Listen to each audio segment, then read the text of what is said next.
Today, guys, I'm going to be explaining to you why you're wasting all your money on protein powder. You don't need it. I don't know why you spend all your money on this. And essentially, there's a new way to go about it to essentially get the same results, if not better. Stay tuned on this video, and I'm going to even give you a pro tip on what I would do and what I still do today to maintain these results. So with that being said, guys, let's get straight into the video. So a lot of people have the perception that you have to have protein 20 minutes after workout. It has to be a protein shake. It has to be a protein bar. And yes, guys, that is true. You should essentially have a protein, but not necessarily a protein shake or a bar, because essentially I'm gonna essentially break the camel's back on this one, and I want people to walk away with this perspective is protein powder should be a good addition to your arsenal, but not something you rely on. I'm gonna explain this a little more in depth right now, but protein, guys, so we have to look at protein and the way we sustain our diet. Protein powder and I guess protein supplements are essentially a good complement to have on top of our diet, but it shouldn't be a core part of our diet essentially, because it's just a good way to essentially get protein down as a convenience standpoint.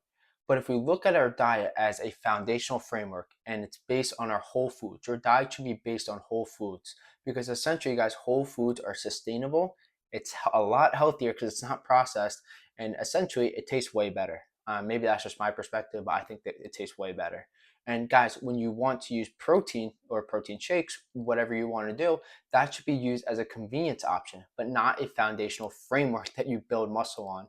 And there's, of course, health benefits towards this as well, but we all know that relying on a whole food based diet is a lot cleaner. It's a lot healthier. You know, the stuff you're putting into your body is essentially a good way to go about it long term.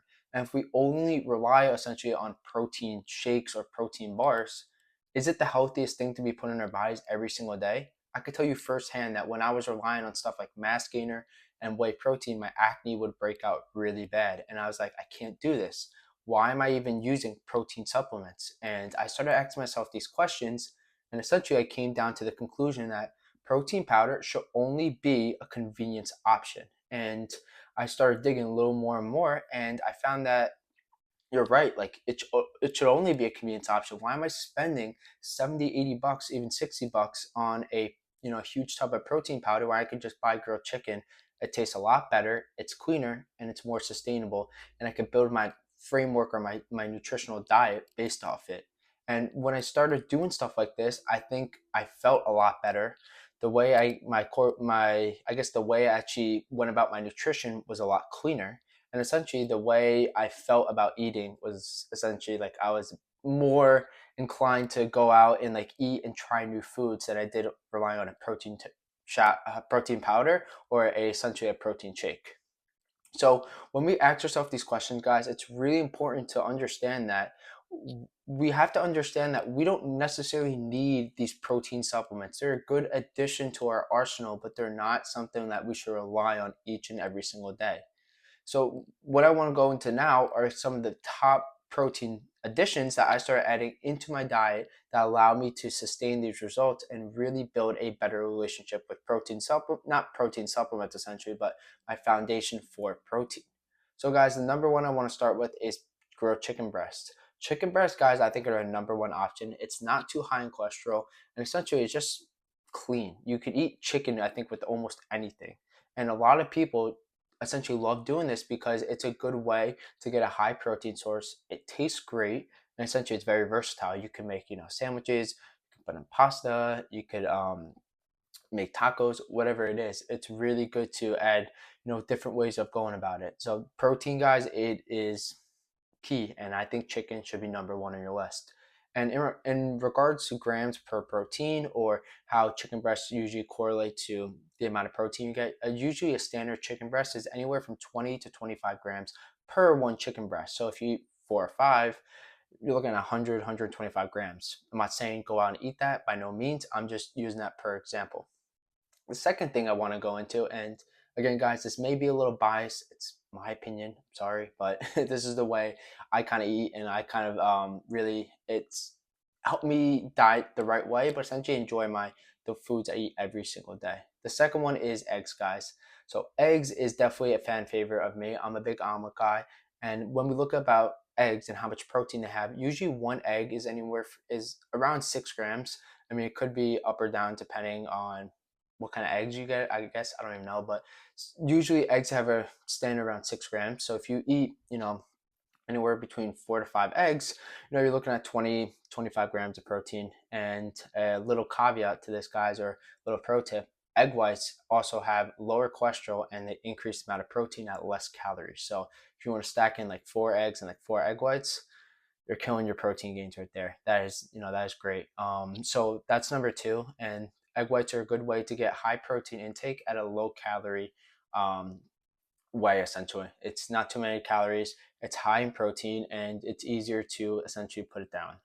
The third one I'm going to go into is the essential, I believe they're called the Kodiak Waffles. And I'm not the biggest fan of them essentially, but I think it's a good way to kind of mix up your diet. You could make these at home protein waffles or pancakes, and there's nothing wrong with these, but essentially the way I make them don't necessarily come out the best way, if I'm being completely honest. And it's a lot of cleanup and everything. So the Kodak waffles are a good way.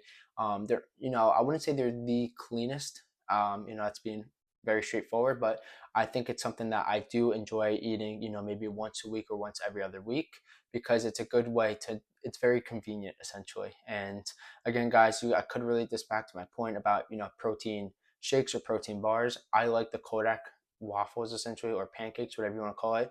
And I think it's good to have variation. It's good to switch things up, and it kind of like dilutes my purpose of the whole foods base. But I think you should have a mix. And guys, you can have these protein shakes inside your diet, but I think you should always have variations on how you get it down. And for me, my craving is the Kodak waffles, and it is high in protein, so it kind of checks two boxes for once. But I do rely on chicken and eggs mostly. And my fourth one I want to go into is ground beef. Ground beef is, guys, it is killer. It's not that expensive. It's high in protein and it tastes great, guys. If you're a taco guy, forget about it. It's key to success essentially, because I love tacos and I'm sure you do too. So that's my third one. And or I guess, yeah, third one plus my Kodak waffles. And my last one I would go with, it's a toss up between essentially salmon, and we'll go with salmon. I think salmon's kind of on the list too. Salmon's a great, guys. It's really good, and it's very high in protein, salmon. So when we look at our macros, it's really good to get salmon down. I believe it's anywhere from like, I don't know off the top of my head, between 20 and 30. So depending on the portion size, essentially, but it's a good way to get extra protein down. So again, guys, I want to relate back to my first point. You don't need protein. You don't need to spend all the money on the containers. They should be a good complement to your workouts. A good way to get it down if you need convenience, essentially, to get it. And when you do stuff like this, guys, it unnecessarily not only saves you a lot of money, but it makes you long-term sustainable by relying on whole foods, of building a better relationship with food.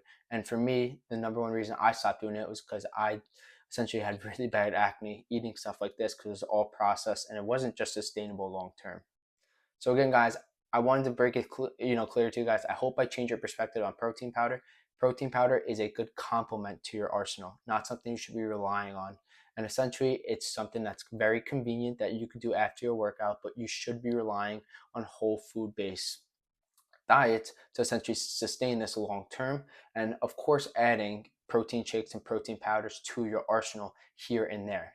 Of course, have variation, try different things, try new things, but you don't need to have protein every single day. A protein powder, you don't need it. Don't need to have a protein shake every day. You don't need to do all this stuff, because protein powder is just something that you can add on if of course, you're tight on time or you need something quick. But I wouldn't do this every single day. And I think when you talk to a lot of people, everyone would say whole foods are the way to go, because it's healthier, it's sustainable, and you can do it long term. So again, guys, I don't want to make this video too long. I hope I answered your questions on some of the perceptions on why protein powder, you don't need to spend all this money. It's a good complement, but essentially we should be relying on whole foods. So again, guys, as always, please let me know your favorite source of protein. I think my number one was chicken, but I might throw in ground beef as a front runner up there too, because I'm a big taco guy. So thanks, guys, for watching another video. I hope this was informative. I hope I changed your perspective on protein powders, and why you essentially need to incorporate in your diet, but definitely in a new way. As always, guys, if you haven't already, make sure you click that subscribe button, or make sure you give me a thumbs up or a like if you thought this video was helpful. And let me know again, guys, what your favorite protein is. I'm very curious to see some of these comments, and um, yeah, I'm very excited to put this video on the channel. Again, guys, thanks for watching this video, and I look forward to seeing you on the next video on the channel.